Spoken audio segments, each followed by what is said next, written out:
2022년 1월 17일입니다. 한 주를 시작하는 월요일, 이제 이게 시사특공대. 오늘도 생방송으로 우리 대원들과 함께 작전 펼치겠습니다. 안녕하십니까. 진행 맡고 있는 이재익 PD 잭디예요. 시사특공대.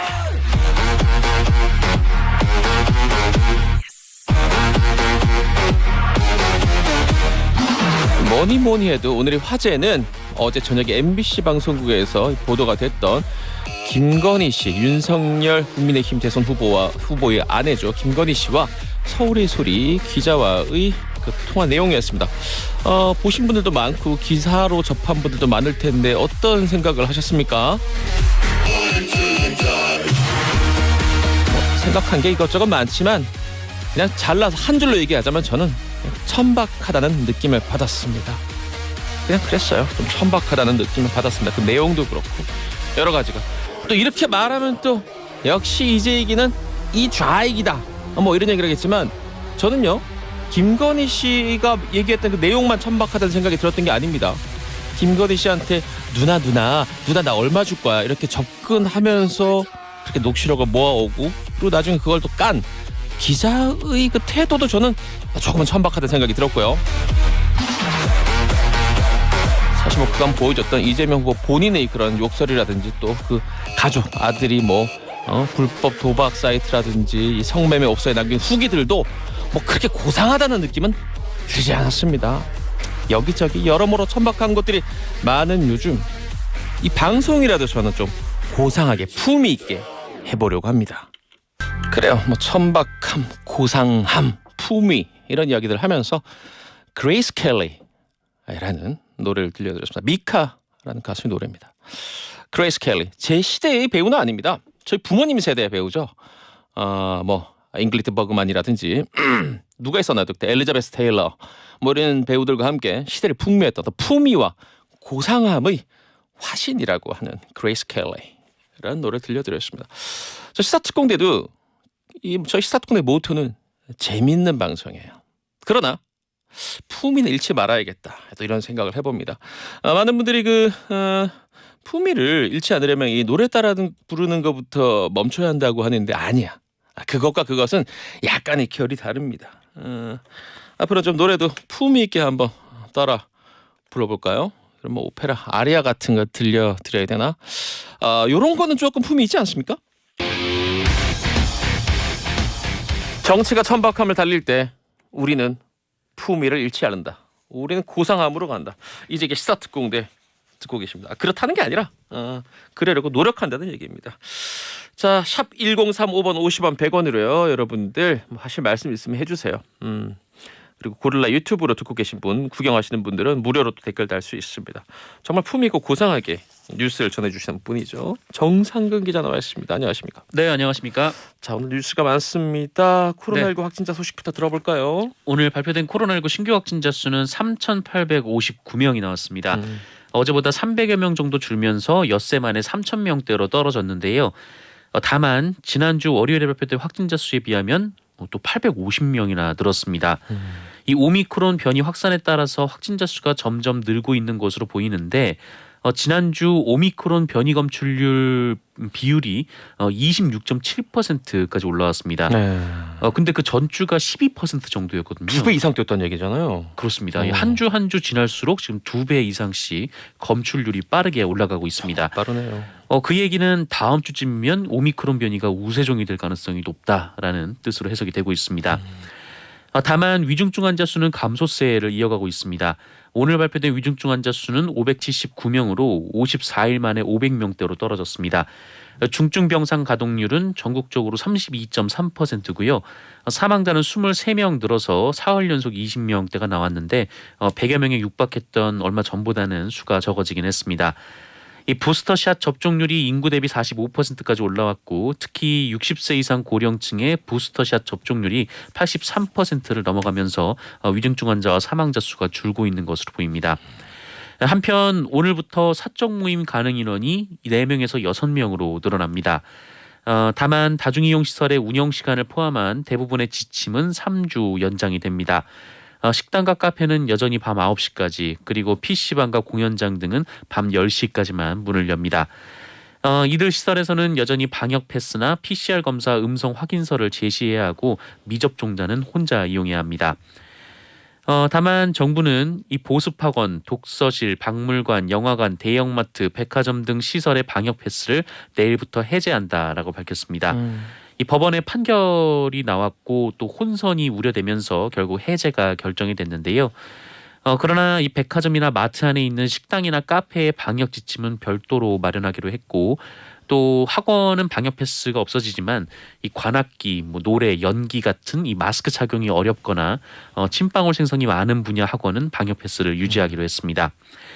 그리고 12세에서 18세 청소년의 경우 확진자 수가 감소는 하고 있지만 이 전체 확진자 중 비중이 여전히 25% 이상을 유지하고 있다면서 이 방역 패스 적용이 계속 필요하다라고 밝혔는데요.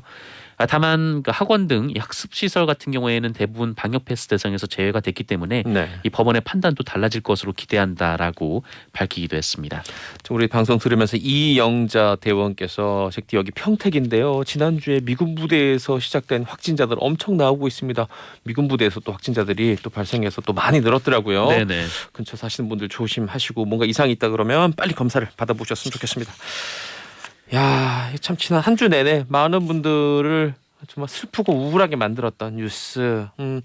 아직 수색은 진전이 없어 보이는데 광주 소식 한번 들어봅니다. 네. 지난 금요일 6명 중 유일하게 위치가 확인된 실종자는 잔해에 깔린 상태로 결국 숨진 채 발견이 됐습니다. 네. 창호 작업을 하던 60대 노동자였는데요. 유족들은 합동장례식 등도 검토를 했지만 이 다른 실종자 발견에 기약이 없는 상황이기 때문에 일단 별도로 장례를 치르는 중입니다. 게다가 이후 수색에 진전이 없어서 이 다른 실종자 가족들의 마음도 타들어가고 있는 상황인데요. 이 사고 현장에서는 계속 콘크리트 구조물이 낙하하고 있어서 어제도 한때 이 구조대원 전원이 대피하는 소동도 있었습니다. 가장 큰 장애물은 아무래도 140m 높이의 대형 크레인인데요. 이 대형 크레인을 안전하게 철거를 해야 수색이 본격화할 수 있을 것으로 보입니다. 하지만 지금 건물 상태가 너무 불안정해서 이 현장 노동자들이 작업 중지권까지 발동을 한 상황입니다. 너무 위험해서 작업을 못하겠다라고 얘기를 한 건데 이로 인해서 시간이 더 걸릴 것으로 예상이 되고 있습니다. 그리고 언론 보도를 통해서 부실공사 정황도 계속 드러나고 있습니다. 네. 편법 재하 도급 의혹이 불거졌는데요. 콘크리트 타설 작업 당시 이 현장에 투입된 노동자들이 타설공사 업체 소속이 아니었다라는 보도가 나왔습니다. 다른 업체가 고용한 노동자들이었던 것으로 드러났는데요. 전문가들은 건설 현장에서 관행처럼 이뤄지는 이런 편법 재하 도급 형태는 결국 부실 시공으로 이어질 가능성이 크다라고 지적하고 있습니다. 그리고 6일 만에 한 개층을 쌓아 올린 정황이 담긴 현장 작업 일지도 발견이 됐다라고 하고요. 또 콘크리트가 충분히 굳기도 전에 흔히 동바리라고 부르는 임시기둥을 철거했다라는 의혹도 제기가 됐습니다. 그리고 사고가 발생하기 한 달 전 이 사고가 난 201동 바로 앞에 있는 203동에서 한 차례 붕괴 사고가 있었다라는 증언도 나온 상황입니다. 그 위에서부터 이제 무너져 내린 사고였는데 지하층을 이후에 들어가서 찍은 사진들 보니까 뭐 엉망진창이더라고요. 거기도 철근 다 드러나 있고. 네, 그렇습니다. 이 관련해서 오늘 정몽규 현대산업개발 회장이 입장을 밝혔는데요. 네. 일단 사고에 대해서 사과하면서 책임을 지고 회장직에서 물러나기로 했습니다. 그러면서 이 해당 현장은 안전점검에서 문제가 있다라고 나오면 이 수분양자 계약 해지는 물론이고 완전 철거와 재시공까지 고려하겠다라고 얘기를 했습니다. 그리고 실종자 구조에도 총력을 다하겠다라고 밝혔고요. 현재 골조 등 이 구조 안전 보증 기간을 현행 10년에서 30년으로 늘리겠다라고도 말했습니다. 지금 조건이 붙었는데 안전진단에서 문제가 있다고 나오면 이라고 했는데 네. 그럼 그 정도 등급을 못 받으면 그냥 지금 있는 상태에서 계속 올리겠다는 얘기인지 몹시 궁금합니다. 그 주민들이 저라면 네. 거기 못 들어가 살 것 같아요. 그러니까 이 수분양자들이 안전점검을 했다라고 해서 이 신뢰가 갈지도 의문입니다. 이렇게 큰 잘못을 했으면 사과도 더 크게 하고 대책도 앞서 내놔야 되는 게 아닌가 싶은 생각이 드는데 자꾸 뭔가 조건이 붙는 게 영 마음에 들지 않습니다. 네, 이 전면에 나오는 것도 너무 늦은 거 아니냐라는 비판도 나오고 있습니다. 이 와중에 또 북한은 왜 이렇게 계속 쏩니까? 미사일을 또 발사했어요? 네, 또 쏘아 올렸습니다. 합동참모본부는 오늘 오전 8시 56분쯤 기자단에게 공지를 보내서 북한이 동해상으로 기종이 파악되지 않은 발사체를 쐈다라고 밝혔습니다. 이번에는 평양 순환비행장 일대에서 동쪽으로 발사된 것으로 보이고요. 탄도미사일로 추정되고요. 총 2발을 쏜 것으로 전해지고 있습니다. 군 당국은 현재 사거리와 고도, 속도 등 재원을 분석 중입니다. 북한의 이번 발사는 지난 14일 그 열차에서 단거리 탄도미사일 2발을 발사한 지 사흘 만에 발사고요. 지난 5일 새해 첫 무력 시위를 시작으로 벌써 4번째 무력 시위입니다. 이 뭐 서류상 오르던 선언으로 종전 선언 이런 그 말보다는 정말로 이런 위협이 실질적으로 없어져야 된다 이런 생각도 들고요. 네네. 진짜 뭐 정치권 소식 이제 가보겠습니다. 이재명 후보 그리고 윤석열 후보 각각 또 뉴스 들어보겠습니다. 네, 이재명 후보는 어제 강원도에 갔습니다. 강원도 일정을 이어갔는데요. 이 고성의 통일전망대를 방문해서 한반도 평화와 번영을 강조했고요. 2008년 이후 중단된 금강산 관광 재개 그리고 남북 철도 도로 연결을 약속했습니다. 이 동해와 비무장지대를 국제관광 특구로 조성하고 강원도를 디지털 그리고 그린 에너지 산업의 중심으로 만들겠다라는 지역 공약도 내놨습니다. 그러면서 북한에 대한 선제 타격을 언급한 윤석열 후보를 향해서 국가안보를 정략적으로 이용하는 것을 안보 포퓰리즘이라고 한다라고 비판했고요. 여성가족부 폐지 같은 선거 전략을 이 국민을 분열시키는 제2의 지역주의나 다름없다라고 비판했습니다. 윤석열 후보는 현 정부 부동산 정책의 가장 큰 피해자가 서울이라면서 대통령이 되면 임기 5년 안에 서울에 신규 주택 50만 호를 공급하겠다라고 약속했습니다. 또 재건축 재개발 규제를 완화하고 청년이나 신혼부부에게는 역세권 첫 집으로 10만 호를 공공 분양하겠다라고 약속했고요. 택지 공급과 낙후 지역 개발을 위해 교통망 지하화도 공약을 했습니다. 또 지난 금요일과 토요일 부산, 울산, 경남 지역을 찾았는데요. 이 국민을 편가르게 한 것은 현 정권과 민주당이라며 정권 심판론을 역설했고요. 이 부산에서는 2030년 월드 엑스포 유치 그리고 부산 가덕 신공항 조기 착공 등의 공약을 발표하면서 이 지지세 결집에 힘썼습니다. 자, 다음 뉴스. 내가 왕이 될 상인가? 이 손바닥에 왕자를 써가지고 나왔던 네네. 해프닝도 있었었는데 그 뒤로 이제 그러지 않겠다고 했는데 윤석열 이 후보 캠프 쪽에 무속인이 드나든 뭐 일이 있었다고요? 네, 세계일보가 오늘 보도를 했는데요. 이 국민의힘 선거대책위원회에 그 윤석열 대통령 후보 내외와 이 가까운 무속인이 고문으로 활동 중이다라고 보도했습니다. 세계일보는 건진법사로 알려진 그 무속인 전모 씨가 이 국민의힘 선대위에서 고문으로 활동하면서 윤석열 후보의 메시지 일정 그리고 인사에 전반적인 영향력을 행사하고 있다라고 보도했고요. 이 전모 씨가 선대위 조직본부 산하의 그 하부 조직인 네트워크 본부라는 조직에 소속돼서 고문 직함으로 인재 영입에 관여하고 있다라고 보도했습니다.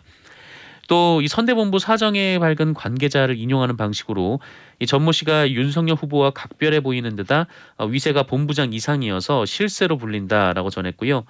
전모 씨는 김건희 씨의 소개로 윤석열 후보와 만났으며 이 조직과 직함을 넘어 선대본부 업무 전반에 관여하고 일정 메시지를 뒤집는 일이 많아서 내부 불만이 상당하다라는 보도도 했습니다.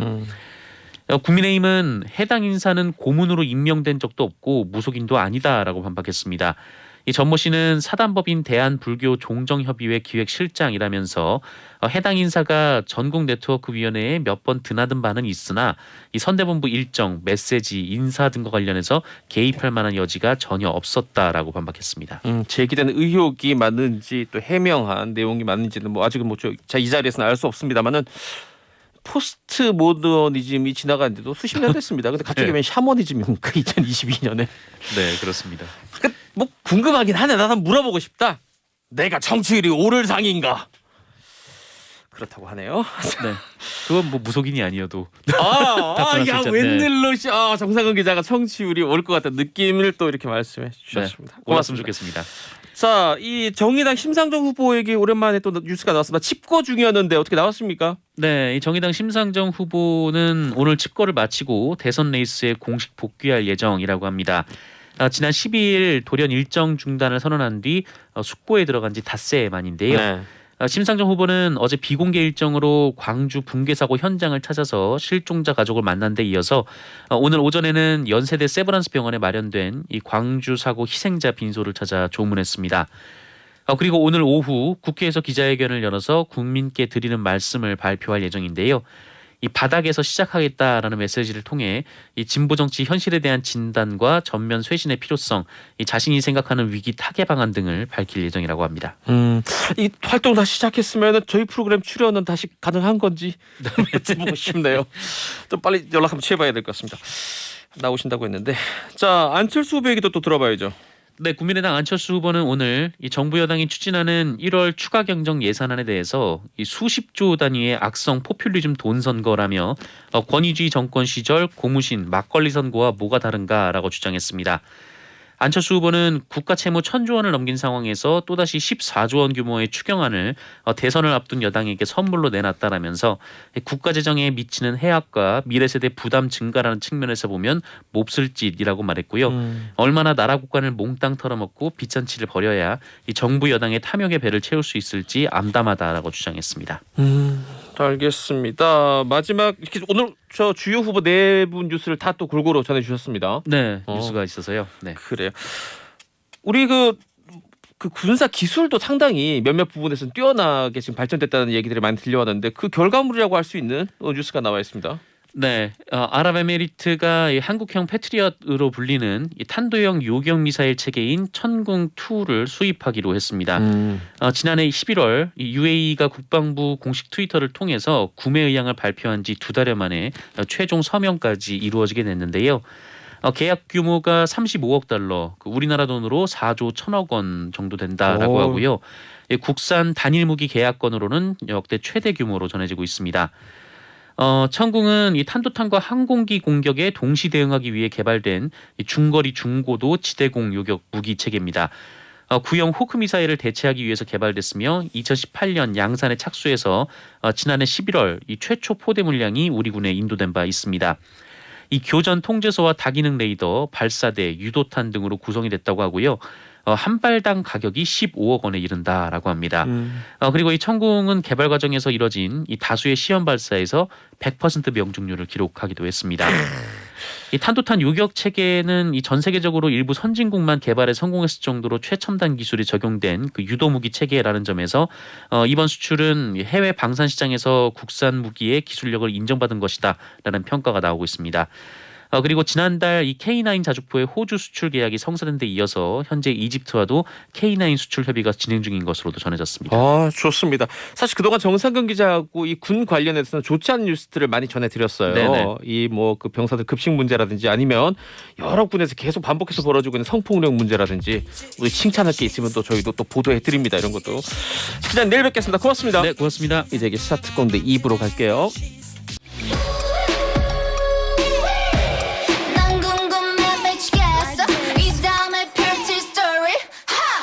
먼저 next level 레벨이 달라 레벨이 이제 이게 시사특공대 샵 1035번 50원 100원 그 고릴라 유튜브로는 무료로 또 저희 시사특공대 의견 보낼 수 있습니다. 앞서 정상근 기자가 한국형 패트리엇 미사일이라고 할 수 있는 천궁2 아주 큰 수출 계약을 맺었다라는 보도를 들려드렸더니 야 훌륭한 분들이 많아. 우리 그 시사특공 대원들 중에 이용배 대원이요. 안녕하십니까. 저는 둘공하나 주특기를 가진 시사특공 대원입니다. 천궁 최고입니다. 제가 호크 미사일 조종사인데 뭐 호크도 나쁘지 않습니다. 야 우리 시사특공대 대원들만 모아도 전문가 집단이 만들어질 것 같아. 좋습니다. 방송 들으시면서 제가 조금 미흡한 부분이 있거나 잘못 얘기한 부분들이 있으면 가차없이 꾸짖어 주십시오. 이 품위와 고상함은 정확함에서 나온다고 생각합니다. 이 품위 얘기를 또 아까 제가 오프닝에서 했더니 이창열 대원이 그레이스 켈리 고상함이라 함께 로마의 휴일에 출연했던 그레고리 팩의 신사도도 잭디에게 기대해 볼게요라고 했습니다. 함께 안 나왔다고? 뭐죠? 맞다. 로마의 휴일은 오드리 헵번이었죠. 그렇군요. 이 당시 참 배우들이 지금 사진 보면은 그때 패션 때문에 그런가? 뭔가 좀 다르긴 느낌이에요. 지금 요즘 여배우들하고는 헤어스타일, 패션 이런 게. 저희 어머니도 한때 본인이 그렇게 잉글리트 버그만 닮았다고 하셨는데 주말에 저희 부모님 또 결혼 기념일이었습니다. 남명순 여사님, 이국경 씨 축하드려요. 사랑하는 아들이. 이거 한번 해보고 싶었어요. 방송 진행하면서. 정말 결혼기념일 50주년이셨더라고요 부모님께서. 50주년. 함께 결혼해서 50년을 같이 살면 어떤 기분일까요? 6165 대원은 지난주 금요일 코로나 확진으로 병원에 입원 치료 중입니다. 병실에서 꼼짝도 못하고 있습니다. 매번 잭디를 좌파라고 놀려가지고 벌 받는 중인 것 같아요. 라고 했습니다. 제가 무슨 건진 법사도 아니고 이렇게 벌을 주고 이런 뭐 영험은 저희가 없습니다. 빨리 완치하시기를 기도하겠습니다. 박미양 대원은 우리 중딩 큰아들이 자꾸 그냥 이틀 3일 만에 한 번씩 허경영 씨한테 전화가 온다고. 제가 차단하려고 했더니 아니야 엄마 이거 은근 재밌어. 올 때마다 또 받는데요. 그거를 받고 한마디씩 듣고 끊는다고 합니다. 라고 했는데 이렇게 재미로 넘기는 분들도 있지만 아주 또 귀찮고 싫은 사람들도 있겠죠. 저는 처음에 재밌었는데 두세 번 받다 보니까 이제 슬슬 짜증나더라고요. 자 이제 기사 특공대 광고 듣고 돌아와서 우리 정혜경 기자님 만나보겠습니다. 잠시만요. 다시 월요일이 됐습니다. 주말 사이에 어떤 일이 있었나 그리고 이번 한 주를 뜨겁게 달굴 이야기는 또 무엇일까 이야기 나눠보겠습니다. 이슈 파이팅.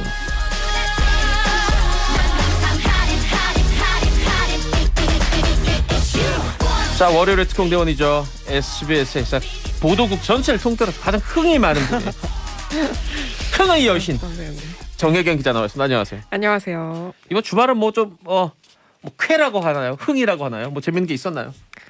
그냥 계속 누워 있었습니다. 주중에 흥을 또 발산해야 되니까 그렇죠. 충전할 시간이 필요해서 충전하셔. 누워 있었습니다. 주로 집에 쭉 있는 편이에요? 아니면 막 다니고 사람 만나고 막 여기 다니 쏘다니는 편이에요? 좀 쏘다니는 편이었는데요. 그 신년을 맞아서 정비할 시간이 필요하다 생각해서 이번 주말은 좀 누워 있었습니다. 이러저러 생각을 하면서 등산 가끔 하신다고 들었고 네 맞아요. 방송에서 얘기해 주셨고 저희 그 유튜브를 일주일에 뭐 한 2번 정도 하는데 지난주에 김혜민 기자 나와가지고 상당히 괜찮았거든요 반응이. 들었어요. 정혜경 기자 못지 않습니다. 그 이상이에요. 언제 한번 모시도록 하겠습니다. 자, 참 이거 이 뉴스를 어떻게 소개해야 될지 모르겠는데 지금 방역 패스가 법원에서 막혀가지고 네. 줄줄이 이 효력이 사라지고 있는데 그래가지고 많은 분들은 또 헷갈릴 것 같아요. 우리나라가 뭐 맞습니다. 어머니 상권 분립이 있긴 하지만은 정부에서 시행하는 거를 법원이 막은 거야? 어떻게 되는 거야?라고 그렇죠?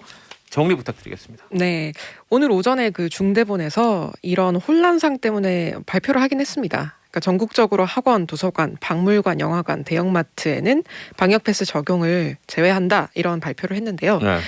오늘 전해드릴 소식은 왜 이런 발표를 하게 됐는지에 대한 전사라고 생각을 하시면 됩니다. 네, 어떻게 하다 이런 발표가 나왔는지 들어보겠습니다. 네네. 그 서울행정법원에서 그 최근 들어서 3가지 판결을 내립니다. 네. 대한민국에서 어떻게 보면 가장 핫한 법원이 됐는데요. 지금요. 네. 그 방역 패스 때문에 이 방역 패스 적용을 멈춰달라라고 이제 여러분들이 가처분 신청을 넣은 법원이 바로 이 행정법원입니다. 그래서 그 지금까지 심리 중인 사건은 모두 6건인데 네. 오늘까지 결과가 나온 건이 모두 3건입니다. 그런데 이 결과를 두고 재판부의 판단이 제각각이었습니다. 가장 먼저 나온 게 그 1월 4일에 나온 행정 8부. 좀 헷갈리실 거예요. 행정 8부가 내린 판단인데요. 서울행정법원에 여러 개의 부가 당연히 있겠죠. 그 예, 중에서 제 맞습니다. 8부가 내린 판결입니다. 네, 여기서는 그 이제 시민단체, 특히 사교육 관련된 시민단체가 청소년의 방역 패스 적용을 멈춰달라는 가처분 신청을 했습니다. 그래서 이게 행정 8부는 전국의 학원, 독서실, 스터디 카페에 대한 청소년 방역 패스 적용 효력을 정지한다는 판단을 내렸어요. 네. 그리고 남은 게 이제 2개인데요. 네. 이 2번째, 3번째가 14일에 나온 판결입니다. 오케이. 14일에 먼저 행정 4부에서는 행정 4부의 판결. 여기 가처분 신청을 내신 분들은 그 의대 교수님을 포함해서 1,000명이 넘는 분들인데요. 이분들은 요지가 서울 안에서 그 3,000제곱미터 이상 상점, 마트, 백화점에 적용한 이 방역 패스 효과를 정지해달라는 내용의 가처분 신청을 하셨어요. 근데 여기서는 청소년 방역 패스 효력을 아예 시설과 관련 없이 정지해달라는 신청도 했고 결국에는 이 2개가 다 받아들여졌습니다. 오케이. 계속 그런 방역 패스를 무력화시키는 판결들이 2개가 나온 거예요. 지금 8부와 4부에서. 네, 맞습니다. 그리고 3번째가 같은 날에 나온 이 행정 13부가 내린 판단인데요. 부가 엄청 많네요. 전 8부가 마지막인 줄 알았는데 네, 13부가 나오네요. 3개가 나왔죠. 네. 이거는 그 혁명 21이라는 원외 정당 대표가 이 상점, 마트, 백화점 비슷한 내용입니다. 방역 패스를 적용한 이 시설에 대해서 처분 효력을 정지해달라면 낸 신청인데 같은 내용인데 여기서는 기각이 됐습니다. 아니 좀 헷갈리는데 일단 분명히 서울행정법원이라는 같은 예. 법원 안에서 물론 이제 판사가 제각각이 다 자기의 어떤 신념에 또 판단에 따라서 판결을 내리지만은 같은 행정법원에서 지금 8부, 4부, 13부 마지막 13부 판결은 또 엇갈렸어요. 네, 맞습니다. 상점, 마트, 백화점에 적용한 처분 효력 정지는 또 기각이 됐다. 결과적으로 그럼 이제 어떻게 됩니까? 그렇죠. 이게 들으시면서도 헷갈리시는 분들 많으실 네. 거예요. 이 가장 이 재판부의 판단에 따라서 이렇게 계산을 해봤더니 헷갈릴 수 있는 지점이 바로 지역이었습니다. 아까 이제 행정 4부가 어떻게 보면 방역 패스 효력 정지에 대해서 가장 이제 신청을 하신 분들 입장에서 이렇게 판결을 했다고 보시면 되는데 네. 여기에 따르면 그 만 12세부터 17세까지 청소년 방역 패스를 적용 안 한다. 라는 판결을 내렸고요. 또 3,000제곱미터 이상 상점과 마트, 백화점에는 방역 패스 효과를 정지한다. 이런 판결을 내렸습니다. 그런데 이 행정 4부의 판결은 서울에만 국한된 판결이었습니다. 아, 지역이 제한돼 있군요. 서울에만. 네. 그래서 이 판결에 따르면 오늘 이제 발표 전까지 중대본의 발표 전까지는 서울에서는 청소년들이 방역 패스 없어도 이 시설을 다닐 수 있고 또 다른 지역에서는 청소년들이 3월 1일부터 예정대로 학원, 도서관, 스터디 카페를 제외한 다른 시설에서는 방역 패스가 필요하다는 게 이제 결정이 된 거였고요. 그리고 그 오늘 발표 전까지는 서울에서만 백신 미접종자들도 음성 확인서 없이 마트나 백화점 출입 가능하다. 이렇게 정리가 됐었는데 이게 너무 혼란이 가중된다. 그러면 뭐 이제 서울이 아닌 다른 지역에서는 미접종자들한테 이거 너무 불리한 거 아니냐. 이런 그 혼란상이 계속 지적이 되자 오늘 오전에 중대본에서 전국적으로 학원과 도서관, 박물관, 과학관, 영화관 등의 시설에 대해서는 음성 확인서 없이도 출입 가능하게 하겠다. 이렇게 정리를 한 겁니다. 그래. 재판부에서 내린 판결은 지역이 정해져 있지만 정부에서 이러다 보니까 너무 헷갈릴 것 같으니까 어쩔 수 없다. 전국적으로 방역 패스를 이러이러한 곳들에 대해서는 풀어주겠다. 한 거군요. 네. 이렇게 할 수밖에 없는 게 지금 여기 목동이잖아요. 상당히 예. 서울 서쪽이에요. 더 가면 이제 구로구가 나오는데 거기는 또 경기도하고 붙어 있단 말이에요. 네, 맞습니다. 저기 남쪽으로 양재동이나 이쪽 과천하고도 붙어 있고 네. 이런 좀 길만 건너면 행정법이 달라지는데 맞습니다. 여기선 되고 여기서 안 되고 이럴 수 있죠. 네, 그래서 판결이 나오고 나서 이제 비수도권에 계신 분들은 서울에 원정 쇼핑을 가면 방역 패스 없어도 되는 거 아니냐 이런 말씀들 하셨습니다. 자, 그럼 많은 분들이 궁금하실 거예요. 아니, 이렇게 지역별로 이 차이가 나는 이유는 뭘까? 라는 게 궁금할 것 같습니다. 네, 이게 그 가처분 신청의 인용을 여부를 둘러싸서도 이제 견해가 달랐지만 네. 이 소송이 과연 어떤 주체의 행정력을 금지할 수 있다고 보는지에 대한 관점도 재판부별로 달랐던 건데요. 좀 어려우니까 들어봅시다. 네. 그래서 처음으로 1월 4일에 그 판결을 내렸던 행정 8부 같은 경우는 그리고 또 마지막으로 가처분 신청을 기각한 행정 13부는 이 소송 자체는 보건복지부에 해당한다. 그러니까 전국적으로 적용될 수 있는 범위에 해당한다라고 판단을 했는데요. 반면 이 그 백신 방역 패스 이제 적용을 금지해야 한다라고 한 행정 4부는 보건복지부는 소송의 대상이 아니다. 실제로 행정 집행을 하는 건 지방자치단체. 그러니까 서울시에 대해서만 법원이 명령을 할 수 있다. 이렇게 본 겁니다. 그래서 이 법적 효력이 서울 내에서만 적용이 된 건데요. 그래서 뭐 좀 결과적으로는 다른 지역에 대한 이건 또 좀 이상한 일관성 없는 잣대가 아니냐 이런 비판들이 많이 나온 겁니다. 재판부들도 각각 재판관들도 사람이기 때문에 네. 생각이 좀 달랐을 것 같은데 어떻습니까? 들여다 보면.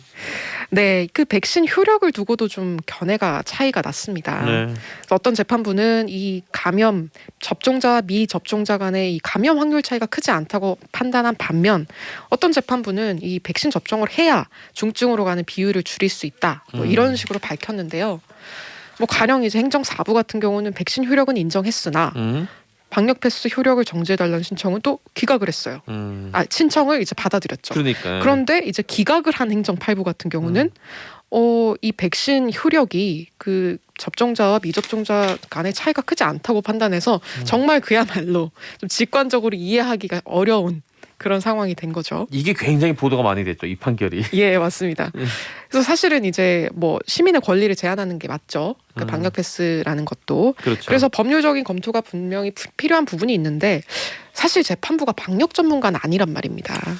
이게 어떤 자문을 받고 또 어떤 식의 정보를 재판부가 제공을 받느냐에 따라서 이 백신 효력에 대한 생각이 달라질 수 있다는 부분을 이번에 알게 된 거죠.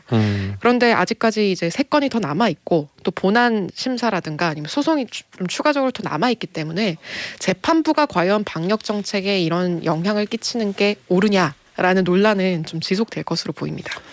이번에는 이슈가 이 방역이었지만 사실 이 우리 사회에는 수많은 그 분야만의 어떤 그 분야에 오래 몸담고 있어야만 알 수 있는 것들도 있거든요. 맞습니다. 꼭 이런 의료계 아니더라도 뭐 문화도 마찬가지일 거고 과학기술도 마찬가지일 거고 농사도 마찬가지일 거고요. 네. 근데 그렇게 분쟁이 생겨서 법정으로 가면 어쨌든 재판관이 최종적으로 결정을 내려야 되는데 그분들이 이를테면 이 뭐 K-팝 제작사들이 이 상황을 잘 알까? 맞습니다. 아니 어떤 이 농작물을 이렇게 농사 짓는 거에 대해서 잘 알까? 뭐 이런 것들을 또 의심을 또 하게 돼요. 얼마나 네. 공부를 열심히 하고 많이 이 사람들 말을 듣고 판결을 내릴까 이런 의심을 또 지울 수는 없습니다.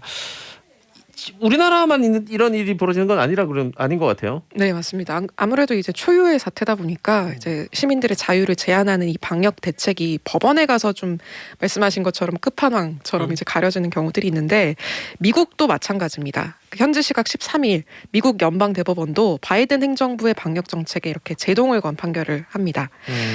그 바이든 행정부는 앞서 작년 11월 달에 조금 더 강합니다. 100명 이상 민간 사업장이면 백신 접종을 의무화해야 한다. 이런 조치를 발표했습니다. 이거 의무라는 거는 회사에 직원이 100명 넘으면 무조건 다 맞춰야 되는 거 아니에요? 네, 맞습니다. 백신을.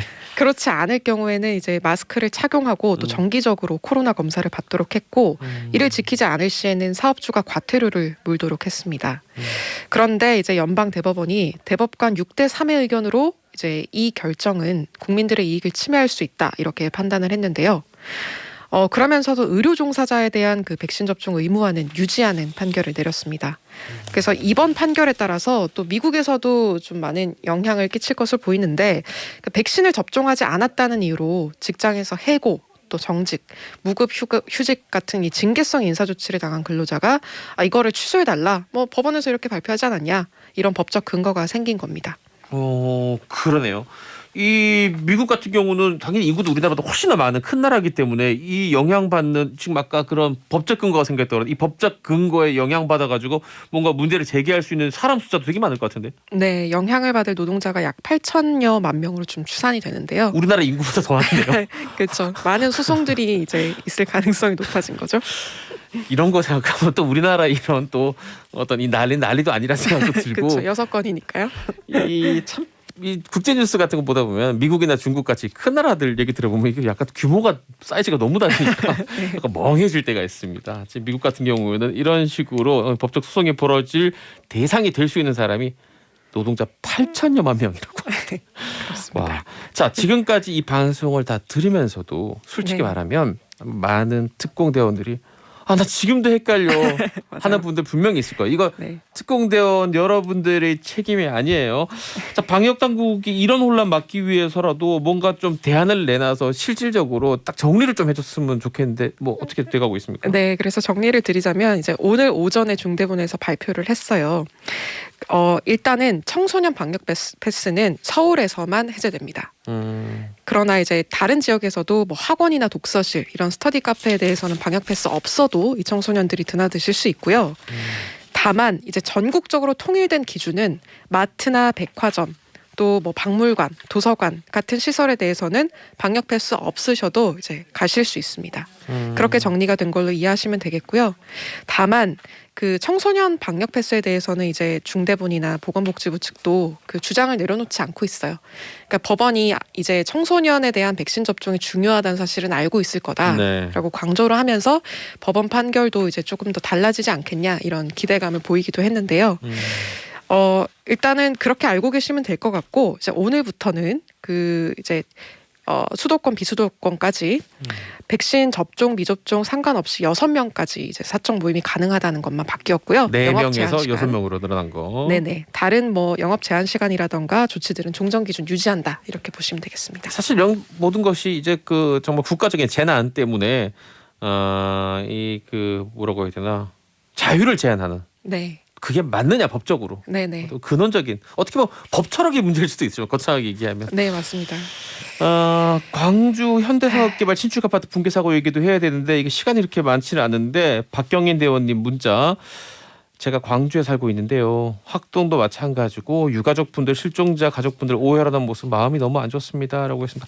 부실공사 정황이 언론에서 많이 드러나고 있는데 좀 정리해 주시면 어떻습니까? 네, 맞습니다. 그 뉴스 많이 보셨을 텐데요. 간단하게 단어 2개 말씀드리면은 타설이라고 이제 콘크리트를 쏟아붓거나 채워넣는 일을 말하는 거고 네. 이걸 이제 딱딱하게 굳게 만드는 과정을 양생이라고 하는데요. 특히 이제 공사가 이번에 진행된 겨울 같은 경우는 이제 콘크리트가 잘 마르지 않기 때문에 이 양생 작업에 시간을 충분히 들여야 합니다. 그런데 그저께 건설노조가 그 한 자료를 발표한 게 5개 층이 이번에 붕괴 사고의 그 중심이 되었던 5개 층이 이 타설 기간이 6일에서 10일 정도로 굉장히 짧았다는 사실이 밝혀졌는데요. 어허. 애초에 이 건설사인 HDC 현대산업개발은 최장 한 18일 동안 양생 기간을 거쳤다고 해명했는데 이 해명이 신빙성을 잃게 된 겁니다. 그리고 또 이제 뭐 대형 거푸집 무게를 건물이 지탱하지 못하고 그래서 무너진 것 아니냐는 의혹이 나오는 한편 이 타설 작업 자체가 이제 하청에 하청을 주는 아휴. 형태로 나와서 또 책임을 좀 분산하는 그런 좀 구조가 있었다 이런 의혹도 계속 나오고 있고요.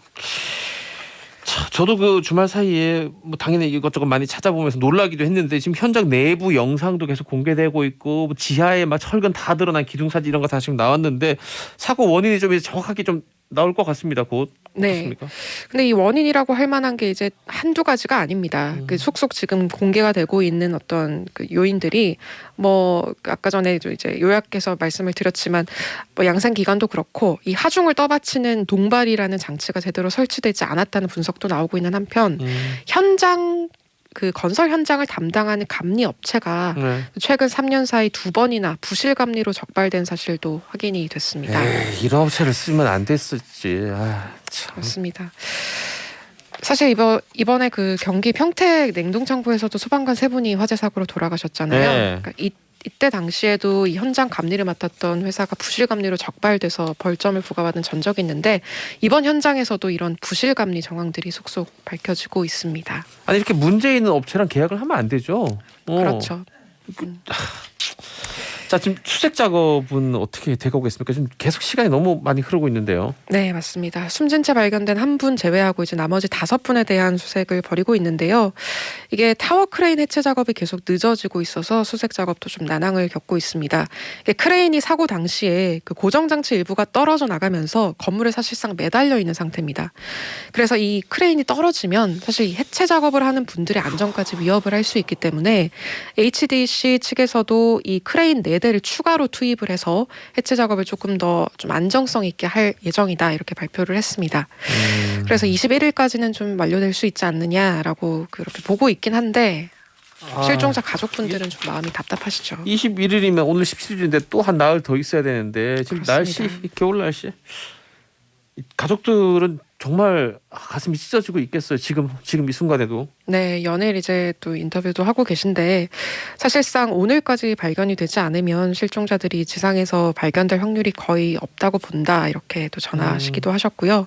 수색이 장기화될 때를 대비해서 또 가족 협의체를 구성하고 교대로 현장을 지키는 방안을 고려하고 있다고 하셨습니다. 그리고 또 이제 뭐 건설사인 현대산업개발이 부실공사 해명에만 급급할 뿐 실종사 수색 작업에 좀 의제가 없는 것 아니냐 이런 답답함도 많이 토로하고 계십니다. 정몽규 회장 물러나겠다는 뜻을 밝혔죠. 네, 오늘 오전에 이제 책임을 지고 물러나겠다 이렇게 경영일선에서 물러난다고 발표는 했는데 다만 그룹 대주주로서 책무는 다하겠다고 말해서 그 지주사 회장직을 유지할 뜻을 비쳤습니다. 사실 다들 많이 보도가 돼서 알겠지만 지난해죠. 그 6월에 광주 학동 재개발구 여기 인명 피해가 더 컸습니다. 여기도 이 같은 회사잖아요. 네, 맞습니다. 그래서 광주시가 이제 공개적으로 좀 응징 방안을 발표를 하기도 했습니다. 이제 광주 5곳 현장에서 HDC 현산에 이제 주로 공사가 재개될 일은 앞으로 없을 거다 이렇게 시장이 강력하게 발언을 하기도 했는데요. 그보다는 지금 이제 실종된 분들의 어떤 실종 그래요. 수색 작업이 조금 더 우선이 될 필요가 있는 시점이 아닐까. 우선순위를 보면 그게 당연히 제일 먼저죠. 네, 맞습니다. 저희 김미희 대원도 문자를 주셨는데 사고 나면 그때가 돼서야 후다닥 원인 조사를 하는 것 같아요. 건설업 정말 위험합니다. 좀 꼼꼼하게 감독했으면 좋겠다라고 했는데 아까도 우리 기자님께서 소개해 주시면 저도 몰랐는데 지금 처음 알았는데 이 감리 업체가 그동안 이렇게 여러 번 부실 감리로 벌점까지 받은 업체를 썼다는 건 네, 인맥이거나 아니면 쌌거나 둘 중 네. 하나 같은데요. 네. 결국 이렇게 탈이 납니다. 자, 이런 사고가 있을 때는 원인이 한두 가지가 아닙니다. 듣고 보니 진짜 그러네요. 부실공사부터 감리업체의 허술함 여러 가지가 다 겹쳐진 것 같습니다. 안타까운 뉴스로 또 끝을 맺었어 아쉬운데 다음 주에는 좀 흥미로운 뉴스도 있었으면 좋겠습니다. 정혜경 기자였습니다. 고맙습니다. 감사합니다. 지금 듣고 계시는 많은 분들이 안타까움과 함께 또 이쪽 분야에서 일하는 분들도 많은 것 같아요. 이런 내가 볼 때 이게 문제다 이런 거 문제다. 우리 대원들 다 아는 문제를 분명히 보고가 됐을 텐데 그 전에도. 자 이제 스타트 공대 광고 듣고 3부로 넘어가겠습니다. 잠시만요.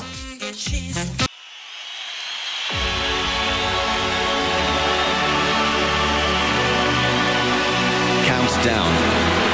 10, 9, 8, 7. 카운트다운 다운 이 근본 없는 코드 음악을 50번을 더 들어야 한다니 놀랍습니다. 제 20대 대통령 선거 50일을 앞으로 다가왔습니다.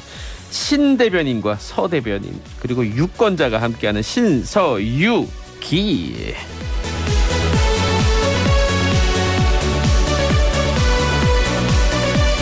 자 더불어민주당 상금 부대변인입니다. 서용주 대변인 나와 계시고 안녕하십니까? 네, 안녕하십니까. 서영주입니다. 국민의힘 상금 부대변인 신인기 대변인 나와 계시고요. 네, 안녕하십니까. 신인규입니다. 자, 이 시간 또 우리 유권자분들도 함께 나오셔야 됩니다. 나와주세요. 샵 1035번 50원 100원 짧은 문자 긴 문자 고릴라 카톡 채널로도 의견 받고 있습니다. 우리 유권자분들 표를 가진 여러분들이 목소리를 들려주십시오. 이 얘기부터 먼저 해야 될 것 같습니다. 어제 저녁에 8시 40분이었나 MBC 스트레이트라는 프로그램에서 국민의힘 대선 후보인 윤석열 후보의 부인 김건희 씨와 서울의 소리라는 그 매체의 기자가 수개월 동안 통화한 내용을 이렇게 모아놓은 것들의 일부, 이렇게 말하기도 힘드네요. 일부를 방송을 했고 이런저런 그 후일담이라고 할 것이 계속 오늘 쏟아져 나오고 있습니다. 뭐 국민의힘 쪽 대변인이시니까 먼저 의견 들어볼까요, 신인기 대변인? 네, 일단은 어제 그 MBC에서 방송을 했는데 뭐 시청률이 굉장히 많이 나왔다고 합니다. 근데 저희는 뭐 봤을 때 이게 시청률을 높이는데 그러니까 방송사 입장에서야 뭐 의미가 있었겠지만 이게 무슨 대선 정국이라든지 국민들의 선택과 판단에는 오히려 해로우면 해로웠지 뭐 이렇게 별로 도움된 게 별로 없다. 저는 일단 이렇게 총평을 드리고요. 저는 지적하고 싶은 게 두 가지인데 첫 번째는 방식입니다. 방식이 이게 뭐 취재원 보호가 전혀 이루어지지 않는 형태로 사실상 거의 기망에 가까운 수준으로 그 취재 내용을 뽑아냈다라는 게 하나가 문제가 있고 뭐 취재 윤리도 당연히 걸리겠고요. 저는 이제 법률가다 보니까 법에도 위법 수집 증거 배제의 원칙이라는 게 있습니다. 그러니까 증거도 위법한 절차로서 수집을 하면 증거로 안 써버리거든요. 그러니까 이런 원칙에 비춰봤을 때도 상당히 부적절했다는 게 하나가 있고 뭐 보도의 편향성이나 이런 것들은 하도 많이 내용이 나왔으니까 제가 그건 차치하겠습니다만은 네. 결국 내용에서도 이게 지금 기자가 이제 누님 뭐 이렇게 부르면서 거의 사담에 가까운 내용들로 거의 다 이루어져 있어요. 근데 네. 이런 공직자 후보자의 배우자에 대한 검증은 저는 동의를 하지만 이런 사담의 내용까지도 그걸 검증을 해야 된다는 것 자체가 정말 코미디가 아닌가 싶고 마지막으로는 윤석열 후보가 결국은 이런 것 같아요. 후보 본인에 대해서는 공격할 게 별로 없으니 이제 계속 배우자만 물고 늘어지는 거 아니냐 전 이렇게 보고 있습니다. 그래서 참 이번 방송은 매우 부적절했고 뭐 다음 주에 또 한다고 하는데 뭐 계속 지켜보겠습니다. 아까 그 후보 본인한테 별로 공격할 것 없다는 말은 오늘 아침에 나왔던 나경원 전 의원 말하고도 굉장히 비슷하네요. 아니 근데 그런 느낌이 듭니다. 네, 배우자만 물고 늘어지는 걸 봤을 때는요. 자, 우리 서용지 대변인 이야기도 들어보겠습니다. 윤석열 후보를 반박할 게 없다고요? 물고 늘어질 거예요. 너무 넘쳐서 질렸죠. 너무 많다 오히려. 그럼 국민들이 다 아시잖아요. 어제 방송국 얘기를 들어보면 어떻습니까? 방송 얘기를 하면 첫 번째 이제 신인규 대변인께서 얘기한 대로 두 가지를 지적해 주셨는데 첫 번째는 그냥 저는 법원의 판단을 존중해야 된다. 그다음에 두 번째 이 부분은 사담이라기보다는 기자가 어떤 취재를 통해서 얻은 내용이 보도의 가치가 공익성에 가깝다라고 판단을 해서 이제 이 취재 공개를 하는 걸로 결정을 해서 이제 뭐 몸싸움까지 벌어졌잖아요. 하지만 중요한 거는 어제 이제 17% 18% 정도 시청률이 MBC가 나온 거 보면 국민들이 대선 후보의 배우자의 검증을 매우 원하고 있다라는 반증으로 받아들일 수 있고 저는 이제 그 본질의 내용을 좀 들여다보면요. 한 세 가지 정도를 보게 됐어요. 첫 번째는 김건희 씨가 윤석열 후보의 말대로 그렇게 그냥 집에서만 있고 조용히 지내고 싶은 정치에 관여하지 않는다라는 말이 좀 사실과 다르다. 그래서 굉장히 뭐 경선부터 조국 수사, 그다음에 뭐 이 공적 행보에 대해서 캠프의 운영과 뭐 어떤 인적 구성까지 깊숙하게 개입돼 있다는 부분들을 좀 알 수 있었고요. 그다음에 두 번째는 돈이면 다 된다.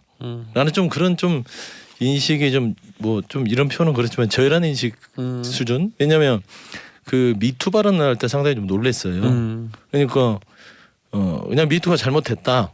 뭐 그건 옳지 않다. 차라리 이제 그런 내용에 대해서 어떤 뭐 본인의 입장을 의견. 밝히면 좋은데 거기에 보면 그렇습니다. 보수는 돈 주고 하면 되지. 뭐 이런 식의 발언들이 결국에는 그 철학이거든요. 그러니까 돈이면 성폭력 피해 여성에 대한 입막음도 가능하다. 이런 부분들이 과연 옳은가? 그건 굉장히 좀 위험한 발언이라고 생각하고요.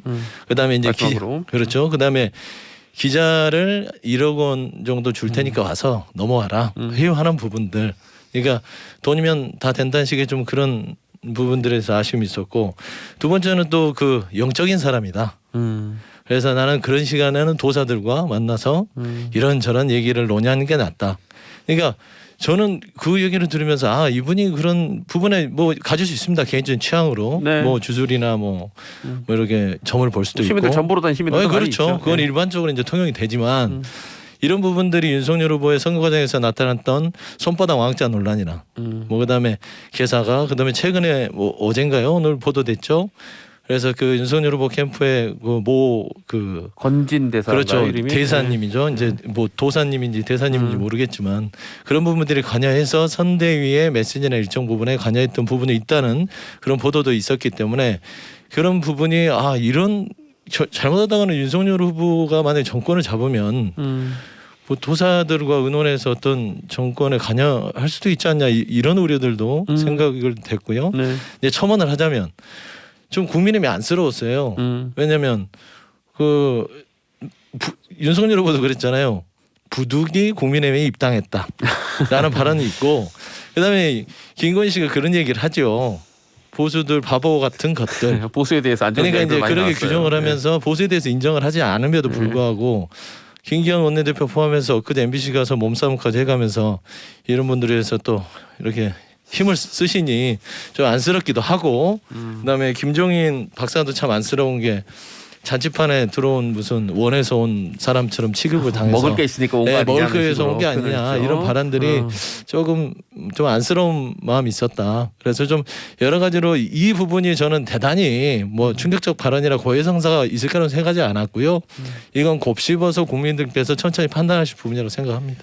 예. 반박할 게 너무 많아가지고 이거 100분 토론을 한번 해야 될 것 같은데 진짜 그 이명수 기자라는 분은 저는 기자로서 자격이 없다고 봅니다. 그러니까 정말 그 취재원한테 접근을 하는 행태도 참 부적절했고 결국 그 다음에 MBC한테 이거 어떻게 보면 하청 업체가 무슨 뭐 재하청 원청 하듯이 일으킨 식으로 취재 문화를 가져가는 것 자체가 저는 일단 매우 부적절한데 이거 국민들이 판단하실 거라고 보고요. 좀 냉정해질 필요가 있습니다. 저는 제가 서영주 대변인이 참 좋아하고 참 제가 존경하고 하지만은 느껴집니다. 네, 근데 그렇지만은 근데 지금 내용을 들어보면 너무 비약과 학대 해석이 너무 많아요. 또 뭐 거의 입장이 있으니까, 당일 입장도 뭐 있으니까. 입장은 제가 이해합니다만은 저는 냉정하게 말씀드릴게요. 이거 사실은 어떻게 보면 사적인 거 우리가 다 개인의 내밀한 공간들이 다 있습니다만 네. 그걸 남들이 보는 걸 저는 관음이라고 하죠. 그러니까 관음증적인 저는 그런 내용도 분명히 있는 거 저는 지적을 안 할 수는 없습니다. 있어요. 네, 이거는 분명히 지적을 있습니다. 해야 그런 됩니다. 부분은. 이거 정말 워낙 대중의 기니까 또 인터뷰가 그런 대중의 부분도 힘을 있어요. 빌려서 이거는 관음증적인 거를 오히려 더 저는 부추기고 있다라고 저는 분명히 지적을 하겠고요. 제가 역으로 말씀드릴게요. 자기 자신을 여기다가 다 대입해 보면 어떨까요? 우리 각자를 다 여기다가 이 상황에 대입을 시키면 이렇게 공격할 수 있을지 좀 묻고 싶고 또 하나는 이거 지금 민주당에서도 역지사지를 해서 예를 들면 제 예를 드는 겁니다. 김혜경 여사도 사적으로 전화도 하고 기자들하고 예를 들어 통화를 했다고 칩시다. 누가 이렇게 부적절하게 적응한 거를 그러니까 이 이명수 기자와 같은 행동을 똑같이 저희가 적용을 해볼게요. 그랬을 때 이게 공개가 되면은 이거 역지사지 해가지고 저희가 그렇게 공격한다고 했을 때 전 어떻게 반응하실지를 묻고 싶고 마지막으로 이 국정운영의 주체가 김건희 씨입니까 윤석열 후보입니까? 전 그걸 여쭙고 싶어요. 지금 대통령 후보를 뽑는 거고 항상 미래와 비전과 정책을 얘기하자고 하는 쪽이 민주당인데 제가 이 사건이 어쨌든 MBC가 보도하면 이런 후폭풍이 일거는 다 예측이 가능하지 않았겠습니까? 네. 그러니까 제가 대선 50일 앞두고 이런 쪽으로 가지 말자고 저도 부탁을 드렸고 또 민주당에서도 그런 요청 많이 하셨거든요. 근데 역시 보도가 나오니까 이제 확대 해석으로 나가면서 또 정치적 공방화를 시킵니다. 전 이 부분에 대해서는 매우 부적절하다고 말씀을 드립니다. 서 대변인님 요거 네. 문자 몇 개 읽고 발언권 드릴게요. 네네. 우리 저 본 그 청취자분들 일반 그 유권자들 발언 굉장히 이거 폭이 넓습니다. 여러 가지로 나뉘어요. 당연한 얘기죠. 어제 그 방송 보고 의견 김다크님 김건희도 그 기자도 다 천박했어요. 너무 천지분간 못하고 얼굴이 화끈거려 혼났어요라고 했고 4849대원은 어제 방송 뭐가 나오나 두근두근 했는데 막상 보고 나니 기자가 오히려 양아치고 오히려 김건희 씨는 다시 보게 됐어요라는 반응도 있습니다. 그리고 최준석 대원 사과할 때의 모습하고 너무 달랐던 그 태도를 보고 저희 어머니는 충격받아가지고 한마디 하시더군요. 저거 요물이다 요물이라고.